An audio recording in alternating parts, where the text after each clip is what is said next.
Itália, final dos anos 70.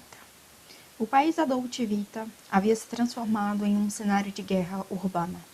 Se você caminhasse pelas ruas de Milão, Roma ou Verona naquela época, o som que definiria seus dias não seria a ópera, mas os das sirenes e os das explosões. Esse período ficou conhecido como os Anos de Chumbo. Foi o decênio mais sanguinário da Guerra Fria na Europa. De um lado, a extrema esquerda, com as Brigadas Vermelhas, do outro, grupos neofascistas, como os NAR.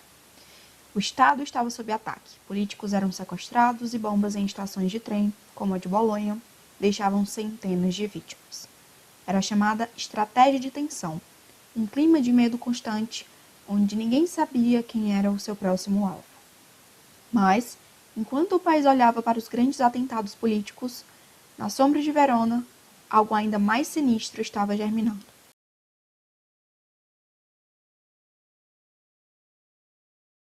Oi, gente, tudo bem com vocês? Eu espero que sim. Estou de volta depois de mais ou menos 4 meses aí, né, de hiato. E dessa vez eu acho que voltei para ficar, tá? Como vocês podem ver, estou com um microfone novo, então sim, estou investindo pesado no conteúdo aqui do canal. Então espero que tudo dê certo para que eu continue cada vez mais trazendo conteúdo para vocês. Então, se você está assistindo esse vídeo, por favor, deixe o like, comente, compartilhe com pessoas que gostam desse universo do True Crime, para que eu tenha mais incentivos de trazer conteúdo aqui para vocês. Agora, vamos para o caso de hoje. Em 25 de novembro de 1980, uma carta chega à redação do jornal Il Gazzettino. No topo do papel tinha um símbolo que gelou o sangue dos editores, uma águia nazista. Ali, os assassinos se batizavam o Ludwig. Além dos autores reivindicarem cerca de 7 crimes de ódio que vinham sendo cometidos desde 1977, a mensagem deles também era uma mensagem de puro ódio e extremismo. Eles não pediam dinheiro, não pediam resgate, nem nada do tipo. A única coisa que eles manifestavam ali na sua carta era a limpeza da sociedade. Eles eram muitos enviados para exterminar toda a escória da sociedade. E essa escória da sociedade incluía homossexuais, pessoas viciadas em drogas, prostitutas e até mesmo religiosos da Igreja Católica. Um dos detalhes e desse manifesto de ódio que eles proferiam, alguns membros da sociedade italiana, eles também corrigiam alguns detalhes dos crimes que foram noticiados pelos jornais para justamente dar esse ar de credibilidade. Então, eles mencionavam detalhes que apenas a polícia poderia confirmar. No documentário que eu assisti sobre esse caso, o narrador fala, não só o narrador, né, mas os professores ali, universitários e estudiosos, sociólogos que estão no documentário, eles falam que esse manifesto, né, desse grupo terrorista, nazista, enfim, horroroso, servia não apenas para confirmar a história, né, ali dos crimes, mas ele servia também através do choque, né, para cooptar novos jovens e indivíduos que já tivessem uma predisposição a essa ideologia totalmente doente. Então, através desse choque que eles causariam na sociedade, eles também seriam muito mais falados pelos jornais, né, pela mídia, e isso serviria para chegar a cada vez mais jovens e pessoas que compartilhavam dessa ideologia tenebrosa. Mas quais foram esses crimes? Dia 25 de agosto de 1977, na cidade de Verona, às 4 horas da manhã, Guerrino Spinelli, um cigano de 30 anos de idade, que era descrito como um sem-teto, alcoólatra e desempregado, estava no seu carro, um Fiat 126, e ele estava estacionado ali na Taormina, que era localizado numa espécie de periferia de Verona. Estava muito quente, o Spinelli não conseguia dormir, e ele acabou abrindo os vidros do carro para que, né, ficasse mais fresco, mas mesmo assim ele não conseguia dormir porque estava muito quente, e enfim, ficou meio impaciente ali dentro do carro. De repente, ele tava meio que naquele estado, sabe? Quando você não tá dormindo, mas você também não tá muito acordado, você tá ali no meio termo. De repente, alguém joga cerca de 2 coquetéis Molotov dentro do carro do Spinelli. Mesmo ele extremamente ferido, né, e desorientado e tudo mais, ele consegue abrir a porta do carro e sair de dentro, e ele consegue pedir ajuda para os vizinhos, enfim, para alguém que estava passando, não fica muito específico com quem ele falou, né, com quem ele se comunicou para pedir ajuda, mas o fato é que ele conseguiu pedir ajuda e ele foi encaminhado para o hospital. Só que, infelizmente, depois de uma semana internado, ele não resistiu aos ferimentos e acabou falecendo. De acordo com as informações ali disponíveis, o crime foi considerado extremamente violento e inexplicável. É dito que a polícia até tentou investigar até um certo ponto, só que pela falta de informações e de pistas, o caso acabou esfriando. Eu não li em nenhum lugar, mas a comunidade cigana aqui na Europa ela é muito mal vista. Tá? Então, eles são muito conhecidos por resolverem os seus problemas entre eles mesmos.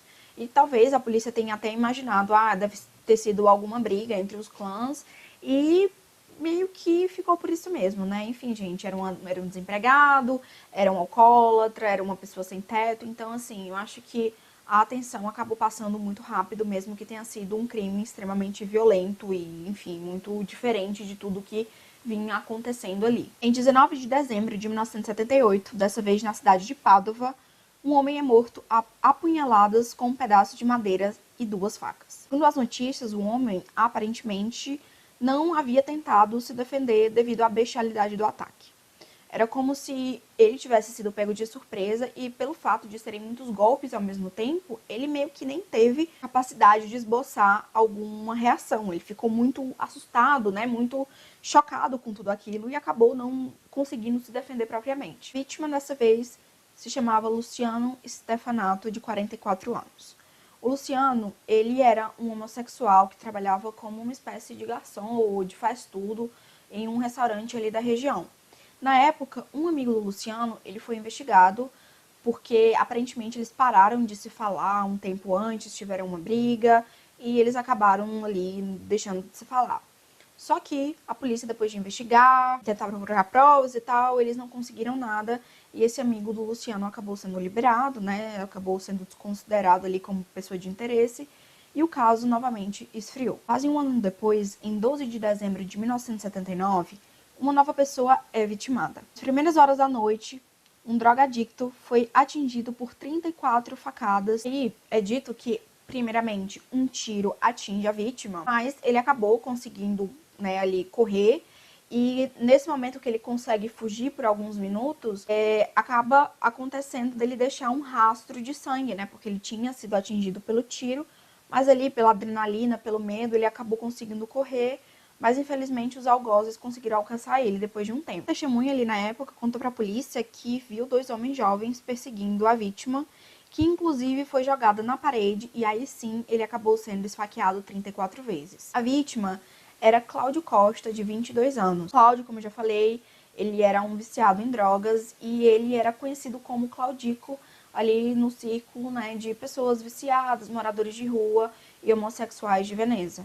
É dito que ele era uma pessoa boa, uma pessoa legal, não fazia mal a ninguém, e que realmente tinha esse problema, mas devido ali à sua vida difícil, né, enfim, um passado complicado que ele teve ao longo dos anos. É dito que na época 2 homens foram acusados pelo crime, só que depois de 3 anos de processos e defesa, enfim, eles acabaram sendo absolvidos porque realmente não tinham nada a ver com o crime. Em 20 de dezembro de 1980, na cidade de Vicenza, um novo crime ocorre. Isso gente, é mais ou menos um mês depois das cartas serem enviadas lá para o jornal italiano. Dessa vez foi uma mulher que trabalhava como prostituta ali nas ruas de Vicenza. Por volta das 9 horas da noite, enquanto caminhava ali para um campo de Marte, Alice Maria Barreta, de 52 anos, foi atingida repentinamente por golpes de machado em suas costas. Pelo que é descrito, ela não morreu no primeiro golpe. Na medida que ela foi atingida pelos demais, ela acabou caindo no chão e ficou ali indefesa, muito provavelmente apavorada, muito provavelmente, né, imóvel, porque, enfim, ela estava comendo, estava sem ninguém ali para ajudar ela. No momento, os algozes, né, desferem ali golpes no seu coração e é aí que ela acaba falecendo. Mais uma vez, o crime não é bem investigado e acaba ficando por isso mesmo. Em 24 de maio de 1981, Porta de San Giorgio, em uma casa-mata austríaca. Gente, eu não sabia o que era casa-mata austríaca, então eu tive que dar um Google. Casa-mata austríaca é basicamente isso aqui que tá aparecendo na tela pra vocês, tá? É uma espécie de fortificação, uma proteção militar arredondada. Essa casa-mata austríaca que ficava ali às margens do rio Adige e que era frequentada por viciados em drogas e sem-tetos, estavam 3 jovens. Esses jovens, eles estavam numa espécie de passagem ali por Verona. É dito que eles não eram moradores de rua, não eram pessoas em situação de vulnerabilidade, eram realmente jovens ali, né, de 18 a 20 anos de idade mais ou menos, amigos que estavam viajando e não tinham muita grana para ficar em hotel e acabaram decidindo, né, ficar ali durante a noite. Em algum momento, enquanto eles estavam numa situação ali de sono profundo, indivíduos desconhecidos despejaram gasolina nos cobertores desses rapazes e jogaram tochas flamejantes. Luca Marinotti, de 19 anos, acabou morrendo, mas os seus amigos, o Aurélio Angeli, de 18, e um outro terceiro também sobreviveram. Ele, aparentemente, ele sobreviveu, mas ele ficou gravemente ferido. E o outro rapaz, não tenho notícias de como ele ficou, ou o nome, a idade, mas o fato é que eles dois conseguiram sobreviver. No dia 20 de julho de 1982, no verão, 2 frades estavam andando ali nas redondezas do Santuário Monte Ibérico, um dia cheio de atividades ali na igreja, né? Quando de repente um dos frades ele é atingido por trás por um machado e o outro foi atingido por um porrete de ferro. Novamente, devido, né, ali à brutalidade do ataque, bem à surpresa do ataque, os frades não conseguiram se defender. Então eles acabaram caindo ali no chão e ficando à mercê dos algozes. As vítimas eram Giovanni Battista Pigato, de 70 anos, um frade franciscano que trabalhava no santuário de Madonna di Monte Iberico, em Vicenza, que morreu instantaneamente no local, e Mário Lovato, de cerca de 69 anos, que era outro frade do mesmo santuário. O Mário ele conseguiu ser socorrido e levado para o hospital, onde infelizmente morreu pouco depois, com graves ferimentos na cabeça. A imprensa noticiou que os frades atacados eram idosos inofensivos, o que causou uma grande consternação pública e também indignação. Aqui, gente, o grupo, né, Ludwig, já tinha reivindicado todos esses ataques e eles se auto-intitulavam como os herdeiros do nazismo, né?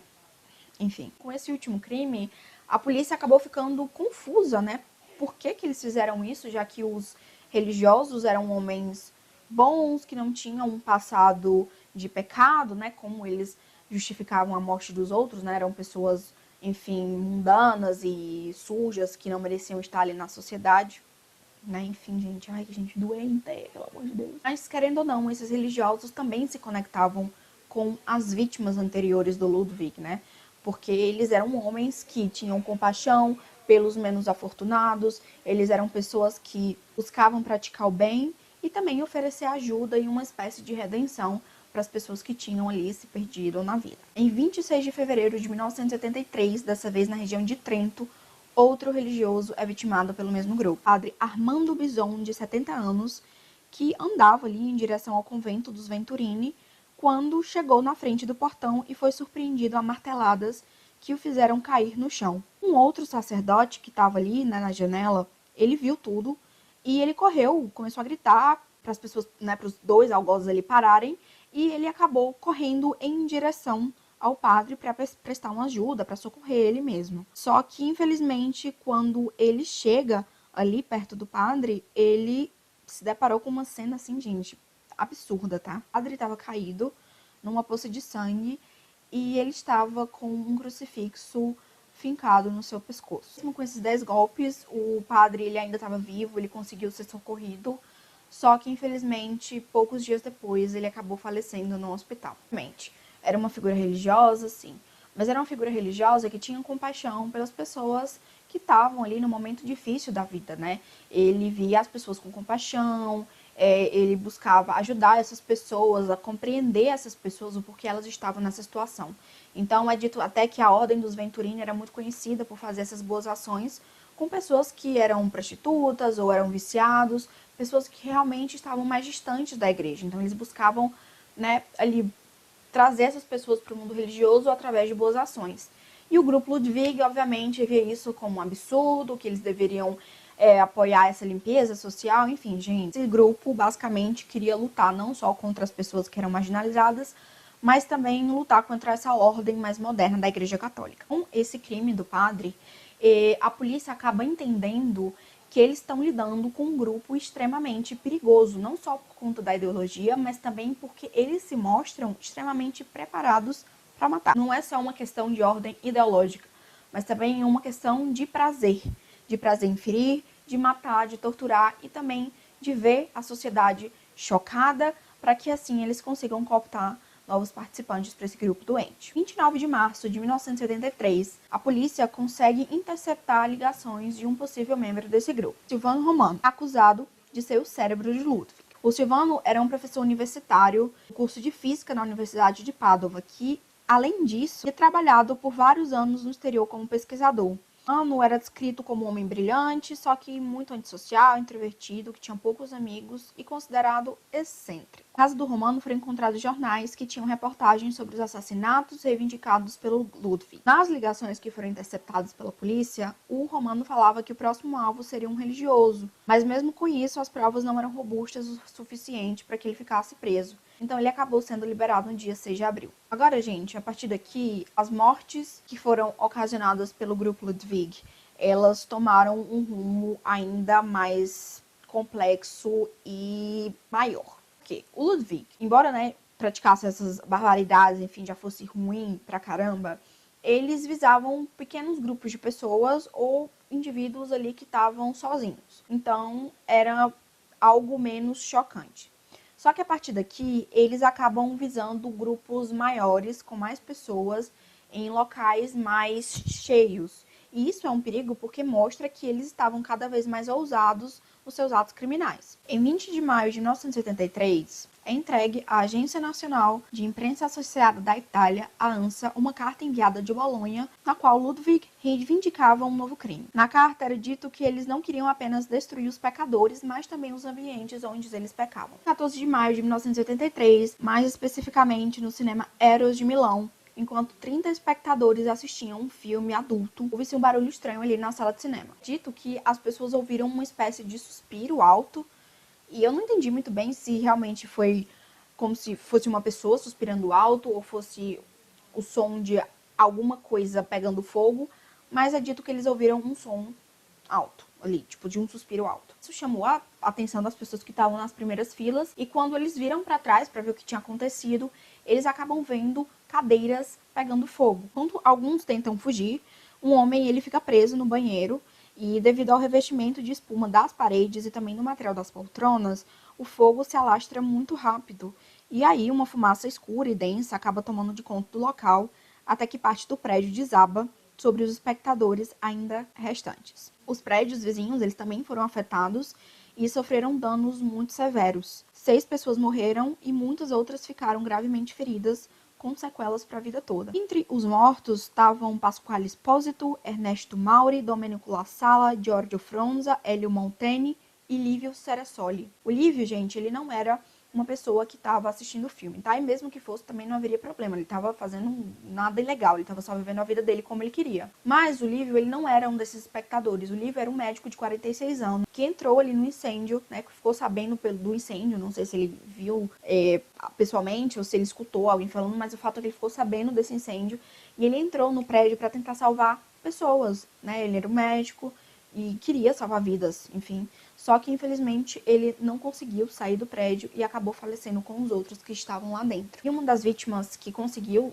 sobreviver ao fogo, falou que enquanto estava fugindo ali do cinema, ele conseguiu ver 3 homens jovens correndo ali, da possível cena do crime, que até o momento não se sabia que era um incêndio causado por pessoas. Mas ele disse que viu 3 pessoas, 3 jovens fugindo ali, então ele muito provavelmente associou a um incêndio criminoso e ele falou à polícia que poderiam ser os, criminosos que tinham feito tudo aquilo. Mas, novamente, a polícia não conseguiu pistas, enfim, e o caso, novamente, ficou sem solução. 18 de janeiro de 1984, o Ludwig volta a reivindicar mais um crime. Só que dessa vez não foi na Itália, e sim na Holanda, em Amsterdã. Eles disseram que colocaram fogo lá num prostíbulo que tinha, só que pelos detalhes meio falhos e tal, a polícia acabou achando que realmente eles estavam só querendo causar mesmo e que eles não tinham ocasionado nenhum incêndio fora ali da Itália. Então, acabou ficando por isso mesmo. Ok, gente, não para por aí. A discoteca Liverpool, em Munique, era um lugar bem badalado e famoso entre os jovens da época que queriam sair, de se divertir, né, enfim, dançar nos finais de semana. O lugar funcionava como uma espécie de porão onde aparentemente tinha apenas uma entrada única. Em 7 de janeiro de 1984, criminosos acabam jogando sacolas com líquido inflamável escada abaixo. Apenas uma pessoa faleceu, Corinne Tartarotti, de 21 anos. Corinne trabalhava como garçonete na boate Liverpool, em Munique, e era filha de um conhecido jornalista da emissora ZDF. E isso acabou chamando muito a atenção da imprensa alemã. E aí, gente, em menos de 2 meses depois, em 4 de março de 1984, na província de Mantua, na discoteca de Melamara, tinha muita gente jovem, muita gente, né, bebendo, enfim, gente, jovens, anos 80, balada. Nada que os jovens não façam hoje em dia também, né? Nessa festa fantasia, que era fantasia, tinham 2 indivíduos fantasiados de Pierrot. Pierrot são esses personagens aqui que tá aparecendo para vocês no vídeo. Esses homens, né, esses jovens, na verdade, que eram jovens fantasiados de Pierrot, eles observavam ali a multidão que estava alegre, dançando, e eles meio que diferiam um pouco do resto, porque ao contrário dos outros, eles carregavam 2 mochilas. E dentro dessas mochilas, obviamente ninguém sabia até o momento, havia 2 latas de gasolina. A ideia, aparentemente, era criar uma espécie de círculo de fogo que envolvesse as pessoas que estavam dançando no momento. E enquanto um dos indivíduos fazia isso, o outro ficava sentado numa poltrona em uma espécie de mezanino observando o ambiente. É dito que aparentemente ninguém prestou muita atenção, porque, enfim, gente, era muita gente dançando, se divertindo, então as pessoas também estavam talvez um pouco bêbadas, embriagadas, então a última coisa que elas iam prestar atenção era um cara meio abaixado, assim, andando, né? Talvez pensavam que ele também estava meio bêbado, enfim. Em um determinado momento, por causa do forte cheiro de gasolina, algumas pessoas começaram a, tem algo de errado aqui. E uma dessas pessoas foi um dos seguranças ali da casa de show. Quando ele percebe que esse cheiro de gasolina tá muito forte, ele vai falar com um dos gerentes da casa de show e ele fala, olha, tem um cheiro de gasolina, não sei de onde tá vindo, eu acho melhor você falar para as pessoas saírem aqui do lugar, porque vai que acontece uma tragédia. Graças a Deus, né, o gerente ali, um dos administradores da casa de shows, escuta isso e fala, não, realmente, a gente tem que fazer alguma coisa. E ele vai, sobe ao palco, pede pra música parar e fala, gente, vamos sair aos poucos, a gente não sabe o que tá acontecendo, mas pode ser que tenha algum princípio de incêndio, então, por favor, vamos saindo aos poucos. E as pessoas começaram a sair, aparentemente, tranquilamente. Não teve nenhum tumulto, ninguém ficou pisoteando ninguém, aparentemente deu certo. Eu acho que nessa parte foram seguranças, né, ou alguém ali da organização da casa de shows, viu um dos homens meio que saindo ali de fininho. O outro se preparava para, né, jogar ali o palito de fósforo na gasolina. Só que os homens conseguem ir para cima desse que estava saindo de fininho, e aí depois outros homens conseguem ir para cima do outro que estava com fósforo, e ambos são ali imobilizados instantaneamente. Dito ali que as pessoas meio que se enteraram do que estava acontecendo no momento, e houve uma tentativa de linchamento deles, né, dos 2 rapazes, mas a segurança e tal, e o pessoal conseguiu isolar eles até a chegada da polícia, então, assim, ninguém se feriu. Esses 2 homens que foram, né, ali agarrados pelos seguranças e pelo pessoal. Um deles era italiano e o outro era alemão. Quem entende de história já vai, né, nossa senhora, já vai entender mais ou menos aí a minha ironia aqui nesse momento, a minha cara. O italiano, covarde pra caramba, falou que eles estavam apenas brincando, gente. Eles só queriam brincar ali, né? Só queriam ver como as pessoas reagiriam a um princípio de incêndio. Que engraçado, né? Que brincadeira legal. Já o alemão fala que não, que eles realmente queriam botar fogo, realmente queriam punir ali os pecadores, e esse era o objetivo deles. Mas quem eram esses 2 jovens? O italiano e o alemão. O Wolfgang Abel, ele nasceu em 25 de março de 1959, em Munique, na Alemanha. Ele era o 3º filho de uma família protestante abastada de empresários. O Wolfgang, ele passou sua infância na região da Baviera, mais especificamente em Munique, gozando de todos os confortos que o dinheiro da sua família podia lhe oferecer. O seu pai era um diretor de uma seguradora alemã, de grande porte, e que foi transferido para Verona quando Wolfgang ainda era criança. O pai do Wolfgang, ele era descrito como um homem severo, rígido e autoritário. Na vida escolar do Wolfgang, ele se destacava e era considerado exemplar, com boas notas e um comportamento perfeito. Aos 24 anos, ele se graduou em matemática com notas altas, mas a real paixão do Wolfgang era a filosofia. Ele adorava tocar violão e passear pelo campus de física. Marco Furlan nasceu em 16 de janeiro de 1960 em Pádua, mas cresceu em Verona, na Itália, também em meio à alta burguesia local. Era o terceiro de 5 filhos e teve uma infância normal, confortável e equilibrada. Na escola, também apresentava excelentes resultados. A mãe era uma dona de casa que cuidava dos filhos, em especial do irmão de Marco, que possuía uma deficiência. Seu pai era Silvano Furlan, um renomado cirurgião-chefe do Centro de Queimados do Hospital de Verona. E Marco cursava física na Universidade de Pádua quando foi preso. O Wolfgang e o Marco, eles se conheceram quando eles ainda eram adolescentes, no colégio de Verona durante o ensino médio. Os dois rapidamente descobriram afinidades. Ambos estudavam em colégio da Zona Nobre de Borgo Trento e dividiam o mesmo círculo de amizades conservadoras. Em pouco tempo, eles se tornaram muito amigos e parceiros também ideológicos, né, gente? Infelizmente. Eles compartilhavam um gosto por música e símbolos de extrema-direita e no final dos anos 70 passaram a teorizar juntos sobre purgar o mundo das pessoas que achavam impuras. É dito que, ao contrário dos outros jovens ali da mesma idade, né, que se interessavam por carros, afinal eles estavam na Itália, e por meninas, e por sair, né, enfim, por coisas que jovens se interessam, eles se interessavam por história, principalmente do período nazista, né, e eles preferiam ficar ali isolados, só com companhia um do outro. Dois eram pessoas de classe média alta. Gente, falam que é classe média alta, mas eu acho que eles eram mais de classe alta mesmo, tá? E é dito também por colegas ali da época, por amigos, porque incrivelmente eles tinham amigos. De cedo, eles desenvolveram personalidades fechadas e idealizações radicais de pureza nacionalista. Segundo relatos, compartilhavam repulsa por prostitutas, sem teto, homossexuais, drogados e religiosos que consideravam pecadores. Então, basicamente, gente, eram meninos que nasceram em berço de ouro, que tinham tudo para poder virarem profissionais bons, conhecerem o mundo, conhecerem culturas diferentes, mas que decidiram ali viver naquela vida miserável de ódio gratuito e preconceito. Em 1º de dezembro de 1986, 2 anos após o último crime, ali naquela balada, estava comemorando o final do carnaval, teve o início do julgamento de Wolfgang Abel e Marco Furlan. Durante o processo, ambos optavam por permanecer em silêncio, mas era comum que Wolfgang tivesse crises histéricas. E é dito também que ele tentou suicídio cerca de 35 vezes ali durante os 2 anos que ele ficou preso. Por causa dessas tentativas de suicídio dele, ele acabou sendo transferido para um hospital psiquiátrico. O Tribunal de Veneza, em 10 de fevereiro de 1987, tanto Furlan quanto Wolfgang, eles foram condenados a 30 anos de prisão cada. Só que pelos 4 primeiros crimes, eles acabaram não sendo julgados. Eu que porque não haviam provas o suficiente para condenar eles, né? Mas se as cartas que foram escritas por eles detalhavam tão bem, não entendo porque eles não conseguiram provas suficientes para condenarem o Wolfgang e o Marco.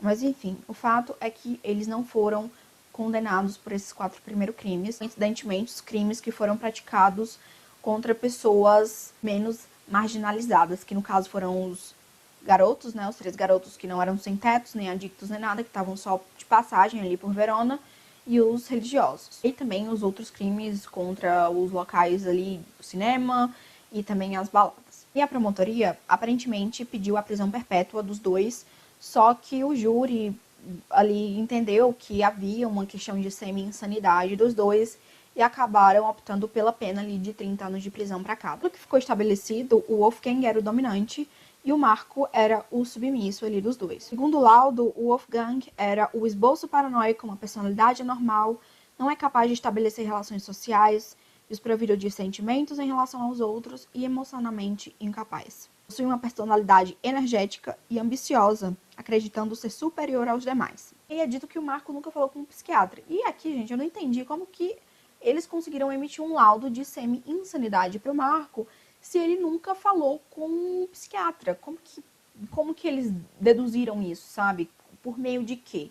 Não ficou claro na história, mas talvez tenha contratado alguma perícia particular que definiu isso.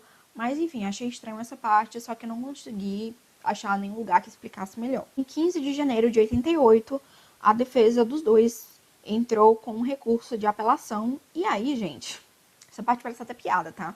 Enquanto os dois ficaram livres, o Marco fugiu. Anos depois, em 10 de abril de 1990, a decisão sai e acabou que a pena deles foi reduzida a 3 anos, né? Então, passou de 30 para 27 anos de pena para cada um. Como eu disse, o Marco fugiu. Então, ele passou, gente, eu acho que uns 5 anos foragido. A polícia não conseguia encontrar ele de jeito nenhum e a família falava que não sabia onde ele estava. É dito que as pessoas acreditavam que ele tinha fugido para o Brasil. Não sei se porque ele tinha familiares no Brasil ou só porque era preconceito da época que todo criminoso da Europa fugia para o Brasil. Mas enfim, diziam que ele tinha fugido para o Brasil. E aí, em 17 de maio de 1995, um turista italiano que estava ali, na ilha grega de Creta, visualizou um homem que lembrava ele um criminoso foragido ali da Itália. E aí ele foi até a polícia do aeroporto e mostrou uma foto do Marco Furlan e falou: olha, é o seguinte, esse cara tá foragido na Itália por diversos assassinatos, ele é um criminoso muito perigoso, ele é uma pessoa insana, por favor, vejam se é ele mesmo, porque ele é maluco, sabe? Enfim, vão atrás desse cara. Então, aparentemente, a polícia ali do aeroporto grega levou a sério esse cara e eles foram atrás do Marco para ver o que tinha acontecido e se era ele mesmo. A polícia chegou até o Marco e pediu os documentos dele, e ele deu uns documentos, mas a polícia acabou vendo que eram falsos e ele foi apreendido. O Marco, ele acabou sendo extraditado de volta para a Itália e ele permaneceu preso de 95 até meados de 2008. Inclusive, é dito que ele se formou em engenharia depois que foi solto. Já o Wolfgang, ele permaneceu cerca de 23 anos preso. O juiz do caso disse que o Wolfgang era muito perigoso e que ele não estava regenerado, que ainda representava ser uma ameaça para a sociedade. Que em 2006, ele obteve o benefício da prisão domiciliar e acabou indo viver com sua família em Verona, onde ele poderia sair das 9 da manhã até 1 hora da tarde sem impedimentos. E os dois, durante e após suas prisões, afirmavam ser inocentes e sempre diziam que o Estado italiano estava cometendo um grande equívoco e que a sociedade precisava saber disso. E durante os últimos anos de vida do Abel, ele viveu com a mãe lá na casa de Verona. Em 2021, o Abel acabou sofrendo um acidente em casa. Aparentemente ele tropeçou e ele bateu a cabeça num móvel, numa quina de um móvel, e acabou ficando em coma por mais ou menos 3 anos. E aí, em 2024, ele teve os seus aparelhos desligados e ele, né, finalmente partiu dessa para uma melhor ou pior. O Marco, ele ainda está vivo. Tem um fato interessante aí sobre a vida do Marco. Aparentemente, em 13 de dezembro de 2018, teve um encontro entre o Marco e o Papa Francisco. Suma, gente, teve um evento que foi organizado por um canal de televisão católico ali da Itália, que eles organizaram uma espécie de caravana de pessoas que iriam se encontrar, que teriam a oportunidade de se encontrar com o Papa Francisco. E é dito, né, por uma dessas pessoas que estavam ali naquela caravana comitiva, enfim, que o Papa, ele já sabia quem era o Marco Furlan e toda a história dele. Então, quando o Marco chega diante do Papa, é dito que ele começou a chorar. E o Papa Francisco, obviamente, olhou para ele com aquele olhar de misericórdia, né, de perdão, enfim, conversou um tempo com o Marco. Não é dito o teor da conversa que eles tiveram, mas é dito que conversaram, né, ele e o Papa conversaram ele por alguns minutos e foi isso. Então, obviamente, eu creio que o Papa deve, né, ter dito que Deus o perdoaria e que ele devia ser uma pessoa melhor. Enfim, atualmente o Marco continua aparentemente bem, vivo, longe da vida pública, né? Até porque aparentemente a sociedade italiana detesta ele e com razão. E, enfim, ele teve uma vida normal depois, né, desses anos de prisão e ele conseguiu, digamos assim, escapar.